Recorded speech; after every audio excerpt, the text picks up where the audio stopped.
క్రీస్తునందుండేలా వారి నూతన సృష్టి, పాతవి గతించెను, ఇదిగో క్రొత్తవాయెను. పాత జీవితం గతించిపోయింది. ఇప్పుడు కొత్త జీవితం ప్రారంభించిన తర్వాత పాత విషయాలు పెట్టి దూషిస్తారు కొంతమంది. అది ఎంత మాత్రం కూడా మంచిది కాదు. అందుకని అంటాడు, జీవాధిపతి నిన్ను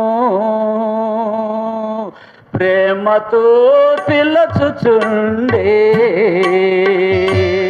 జీవాధిపతి యేసు నిన్ను ప్రేమతో పిలచుచుండే,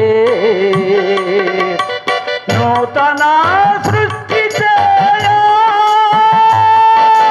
తన కరములు చాపియుండే, నిన్ను నూతన సృష్టి చేయా తన కరములు చాపియుండే, ఎంత గొప్ప రక్షణను నీవు నిర్లక్ష్యము చేయుదువా, ఎంత గొప్ప రక్షణను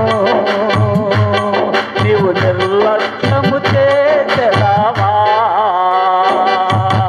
ఎండిపోయిన ఎముకల్లారా, నిద్రించుతున్న మానవులారా, యేసయ్య స్వరమును వినండి, నిత్యజీవ క్రియలను విడువండి, యేసయ్య స్వరమును వినండి, నిత్యజీవ క్రియలను విడువండి, ప్రభు చెంత చేరండి, జీవాన్ని పొందండి, ప్రభు చెంత చేరండి, జీవాన్ని.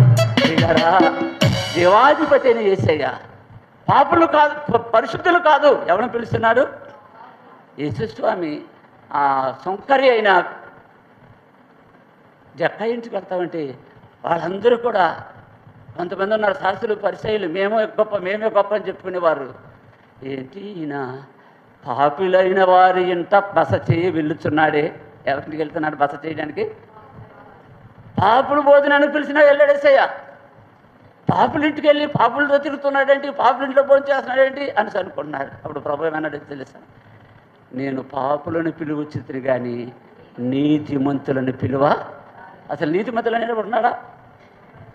రోమపత్రిక 3:11 ప్రకారం నీతిమంతుడు లేడు,